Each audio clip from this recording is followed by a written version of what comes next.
Well, hello everybody. I'm back for just a quick video today, and this is going to go over how to figure out your egg fertilization rate.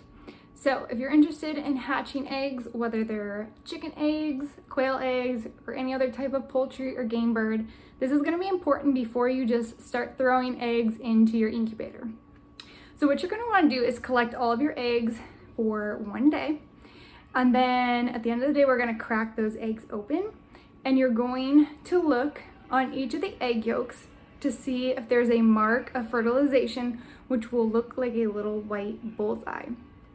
After you figure out how many eggs are fertilized and how many are not fertilized, then you'll be able to make a better educated decision on whether you want to put those eggs the following day that you collect into the incubator, or if you want to wait and possibly make some adjustments first, whether your males are just young and they need to mature a little bit more, or maybe you need more males in with your hens for a better fertilization rate.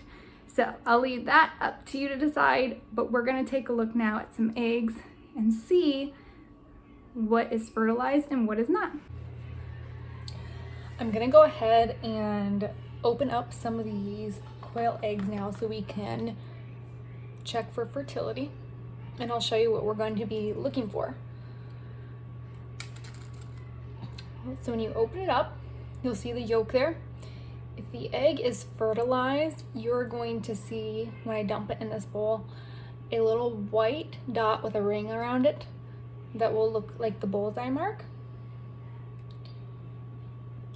So I'm gonna crack a few of these open first, and then we'll get a close-up shot to see all the yolks. Oops.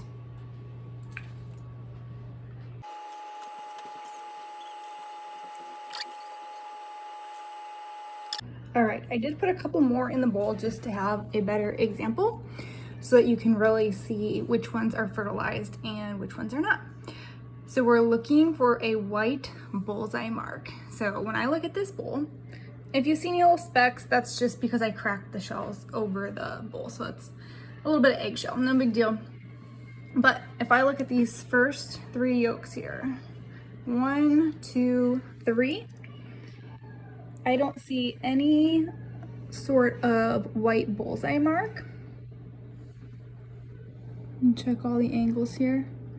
They all seem to be plain. So those are not fertilized eggs. If you were to incubate those, nothing would have hatched. Okay, now here's 5 eggs. This one here is a perfect example of a fertilized egg. And if you look right here, you'll see the, let me get that zoomed in there.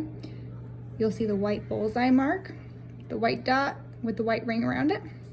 So that is an egg that most likely, if incubated properly, would have hatched. Okay, this one, not fertilized. No bullseye mark.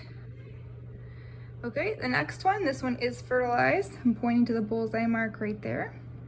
Okay, now the next one here, this egg is a little bit tricky. So I see a white dot. I don't see much of a ring around it.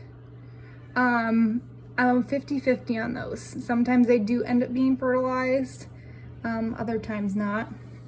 This one here is definitely more clear. So if you look at this bullseye mark there, you see the dot with the ring around it.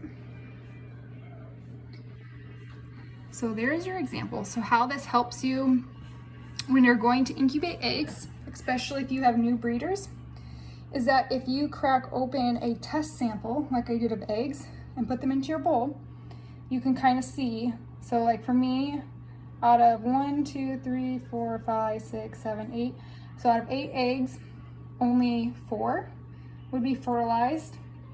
So I would only have about a 50% fertilization rate at the moment.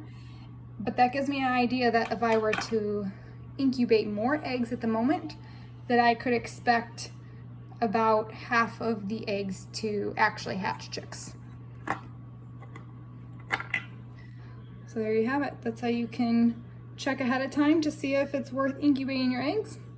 If you have new layers and new breeders, crack open some test eggs and do it every couple days for a week or so until you start seeing all of the eggs, or at least most. A lot of times all of them won't be fertilized, but until you at least see, you know, enough that you're happy with and feel comfortable incubating them.